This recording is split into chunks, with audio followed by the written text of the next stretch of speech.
Welcome to Chillin' 101. We hope this video helps. In this video, I will show how to make a beef broth soup, only way.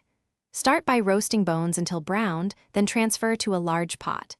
Add cold water, 1 onion, 2 carrots, celery, and a splash of vinegar to help extract minerals. Bring to a gentle simmer, skim foam for clarity, and cook low and slow.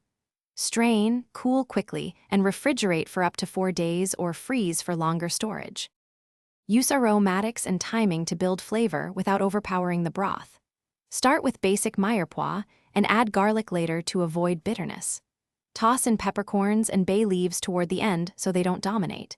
Degrease if necessary for a cleaner mouthfeel, and adjust salt after reducing the liquid. Finish with parsley or thyme just before serving for a fresh lift that complements the rich, savory foundation.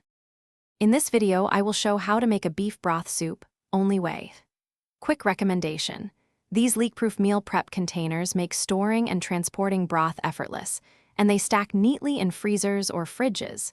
If you're finding this video helpful, please subscribe and like to support more useful recipes and tips. Check the description for the product link and other deals, and now let's get back to the video. Once the broth is rich and gelatinous, strain it carefully to remove bones and solids. Use a fine mesh or cheesecloth and pour gently to keep it clear.